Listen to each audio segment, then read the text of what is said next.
Marco Santucci. He is a name you might be familiar with if you're familiar with the paranormal. And we're going to talk about that here as well, because how could we not talk about that? But what's so interesting about him is he's trans. And he's sharing his personal journey as what he calls the trans guy. But it's something that he didn't necessarily share before, except among close friends. And like I said, he had this name in the paranormal world. In fact, he even wrote a book and had some amazing experiences there. But now in Tattered Edges, he takes you through this journey, and for a very specific reason why. He lives with his wife, Pam, and they even have a cool, I understand, 10-year-old dog, Mia. So thanks so much, Marco, for coming on America Tonight. Sure. Let's talk about how you knew something was different with you. How did you know that you wanted to make that transition? When did you feel that something was different when you were young? Well, I mean, societal reasons, you don't realize that a lot of times when you're really young. So I basically just thought I was a tomboy by the time you get to that kind of age. But the closer I got to puberty, right? I started out doing normal things, if you're a girl, you date a boy and vice versa, right? Well, you can do that all you want and it's okay. But the closer you get to puberty, you're like, something's not right. My brain never felt like a girl. If that, whatever kind of sense that makes. I mean, I didn't like anything at all. Clothing, toys. I mean, everything I did as a child was what all boys do. Not that girls can't and not be trans, right? And just be tomboys and go on with life. But I just got to the point when I was a young teenager, when it was because of an article that I actually had. I had a tennis. Our history teacher was he played tennis. So he was very much into anything tennis. And so in the middle of history class, I was 17. He's passing back these things, this article for us to read. And it was about Dr. Raskin, Dick Raskin, who was a professional tennis player, and that he became Renee Richards. And when I read that, I'm like, oh my God, that's me, right? But going the other way. I mean, I grew up in the Midwest, nobody didn't know people didn't know you could have sex changes and didn't know what anything that was about. But that's when it hit me really hard. But I had already had an alter ego that I had to create in order to mentally survive what I was going through. And when I realized that I like girls, but I can't be one, you know what I'm saying? That was never an option. So I had to make this boy up, and people bought into it, and the story's insane because of all that stuff. Wow. Yeah. And then we fast forward to now really sharing this wide in Tattered Edges. Tell us about the book. Tell us more about what we can expect in reading the book. Okay. So, I mean, the book starts basically at my birth and goes all the way through, to the early 2000s. And so it's everything from the things that I went through, realizing, okay, that I wasn't the same, that I really wasn't, like normal, quote unquote, as far as the whole, all of that goes. I just started to despise my body because of that very fact. I didn't want the body parts that I was unfortunately born with. I had to get rid of that stuff. And it goes into the difficult issues I had with my mother. She would say, like one time she was mad and she's like, this is long before. This is when I was still just a kid. But because I was such a tomboy, because I played sports and I rode motorcycles and all that stuff, she's like, I didn't adopt a boy. I adopted a girl. So that was supposed to hurt my feelings, but it didn't hurt me. Not at all. But so she just was completely not understanding why she didn't have this princess, right? So it was really, really difficult on her. But yeah, so it takes you through all of that. It takes you into, me actually having sex as a man, but just not physically. Even prior to transitioning, I still lived as a man. Once I got to California, I lived as a man, and you change your driver's license. I actually the first thing that happened when I got to California, and I was with this girl, never should have brought her with me, but that's not the point. Just got into Riverside, and I get pulled over because it's like 2 a.m, and I ran a red light looking for a place to stay. I'm like, damn it. So I get pulled over, and the officer comes to the window, and the first thing it was a woman. And I'm like, my goodness, things are different in California. I'd never even seen a woman cop, right? So,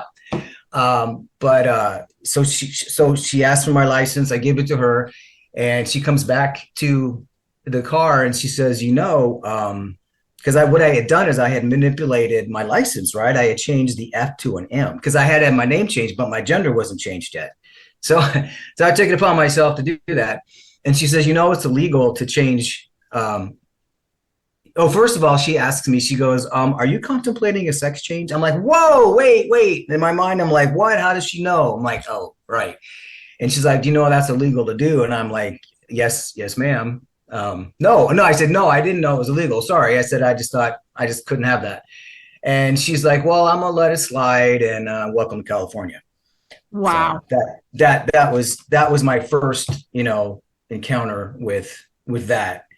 But yeah, anyway, so I'm sorry. And then the book No, and in the book you talk about all kinds of things. You talk about the transition itself. So we'll let everybody get the book, and you really learn a lot. But what is it you hope people take away from reading Tattered Edges? The people that are listening to us, they can get the book on Amazon and Barnes and Noble. What do you hope they take away from reading it?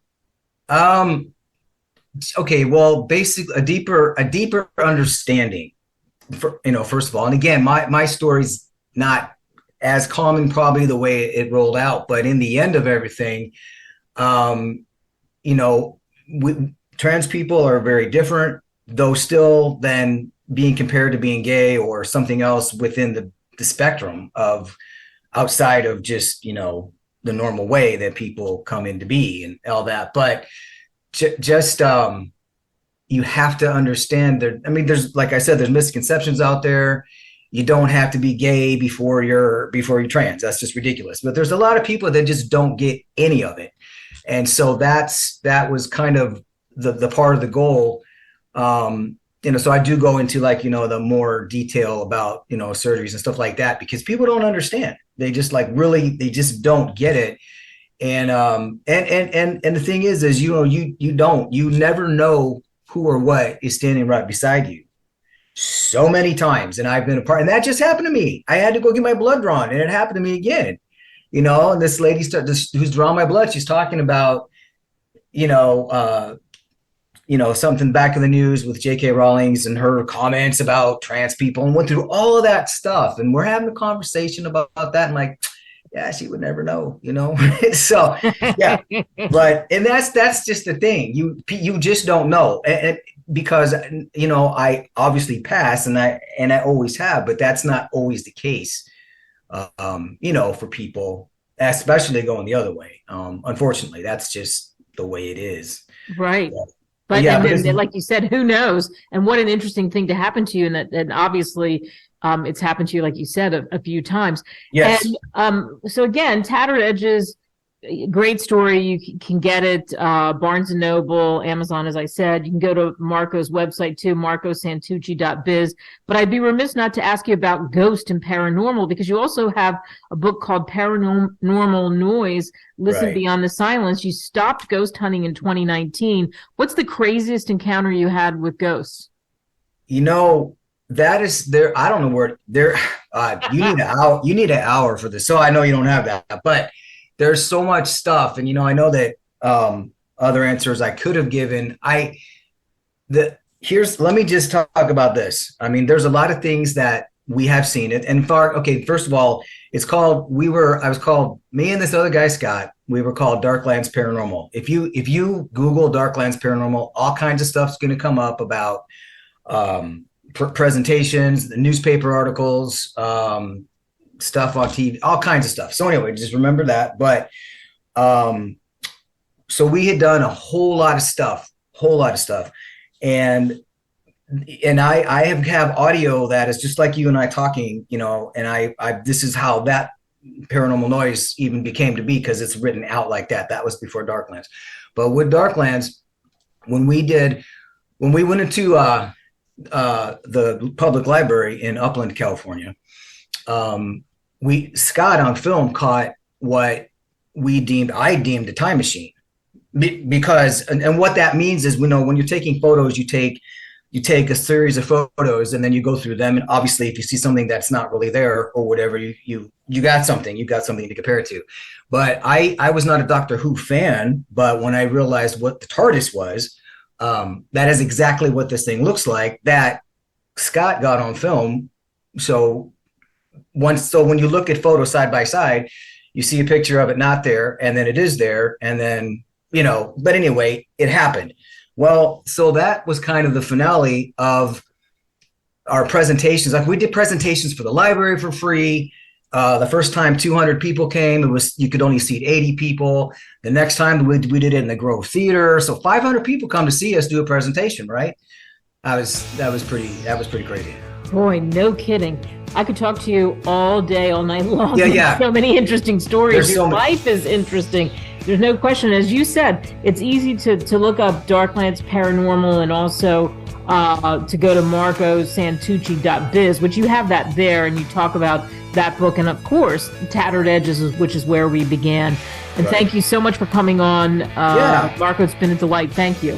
All right. Thanks, Kate.